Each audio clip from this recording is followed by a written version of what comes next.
Friends, I'm not even gonna hold y'all. Let's get into how to make this easy taco lasagna. I found this recipe on TikTok. So these are all the ingredients. I ended up using everything except for that rotel. I ended up putting that back in my pantry. So as you can see, these are all the ingredients I have laid out. I am going to cook the ground beef until done. And I believe the only spices I put in there was gra- um, some garlic powder. The stuff that's on this counter that's an orange. It's Cajun seasoning, but it's actually not spicy at all. At least not to me. And I am really sensitive to spices, so but I use that on pretty much all my meats and stuff. But I use just a little bit of that because the taco seasoning, of course, has salt in it as well. So I try not to overpower it. So here again, you just see me cooking the meat. A part of that meat is 93% ground beef lean. Oh gosh, 93% lean ground beef. And then the other part of it, I believe, is around 88%. So it's still pretty fatty. So I'm going to have to drain some of the fat off as well. You'll see that a little bit later. But anyway, I like my ground meat to be as chunk free as possible. It's kind of impossible to me to take out all the chunks, but I definitely spend a good bit of time on this part to make sure that it's nice and chunk free. So this, I am soaking up the grease with paper towels. These are clean paper towels straight off of the roll.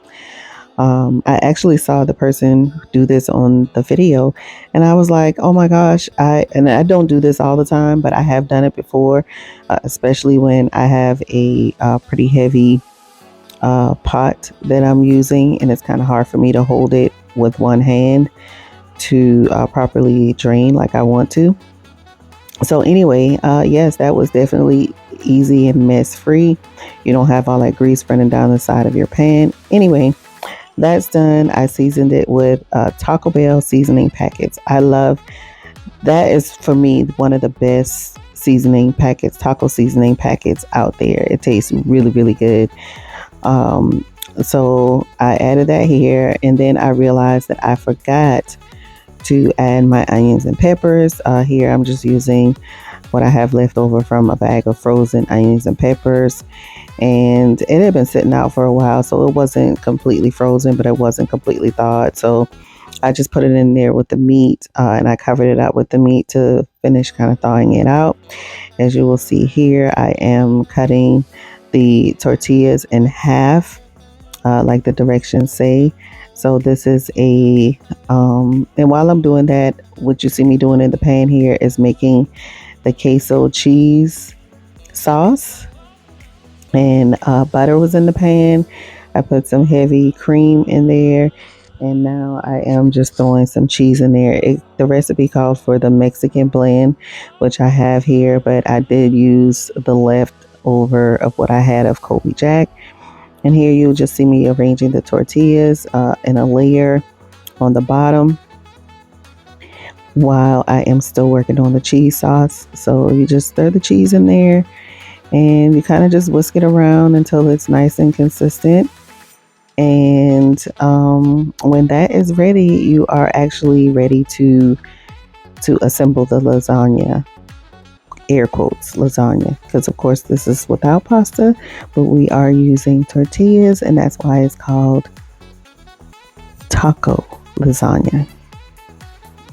All right, so it looks like the cheese sauce here is about ready. My apologies, y'all, but I did not realize that the cheese sauce pan was not in the camera frame, but you will see me arranging here and picking up the dish pan to add the cheese sauce, so I don't make a huge mess all over everything. This is pretty meaty, y'all. I actually use a lot of meat, You could probably take out a little bit of meat and it would still be okay, but it definitely didn't take away from it. It was really good because, again, I like a lot of meat. So you see me layer it on this very top layer instead of adding another layer of tortillas. I'm just going to add the cheese sauce and then spread some cheese on the top. Now, and then after that, it's ready to go in the oven. This is the cheese sauce that I have left over. I thought I was going to end up using it on something, but I actually didn't. I did not need it for anything because, as you can see, there's plenty of cheese sauce in there and in all the layers. And we're going to add cheese on the top. So it's got plenty of cheese. But there is a good bit of ground beef left. So somebody might use that to make some nachos or something. I don't know. But yeah, this is ready to go in the oven, y'all. So I'm just tidying up a little bit. It's going to go in on 400. So we're going to put that in the oven. I actually put it in there. Oh, let me stop for a second. You see that salsa? I was actually supposed to put that in on top of the ground beef, but I completely forgot. So anyway, this was in the oven for about 15 minutes on 400. And now I'm just going to plate it up. And you will see I am adding the salsa to the plate since I forgot to actually put it in the lasagna. So yeah, I'm adding that pico. I say salsa, but it's pico more than it's salsa, even though the container says pico and salsa. I'm also adding salsa to my plate as well because salsa just gives it a different little twang or zing. And this is my plate, y'all. This was so good. So y'all are about to see my reaction.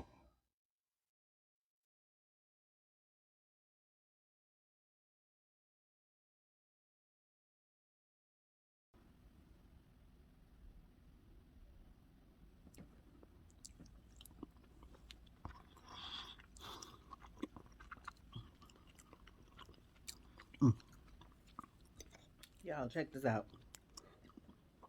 This is perfect. I was concerned about the tortillas being soggy, but they are not. Um, as you can see from the video, I forgot to put the pico de gallo in the lasagna, but putting it on the top, on the side, whatever, I ain't missing nothing. It's great. Mm, this is so good. Taco Tuesday.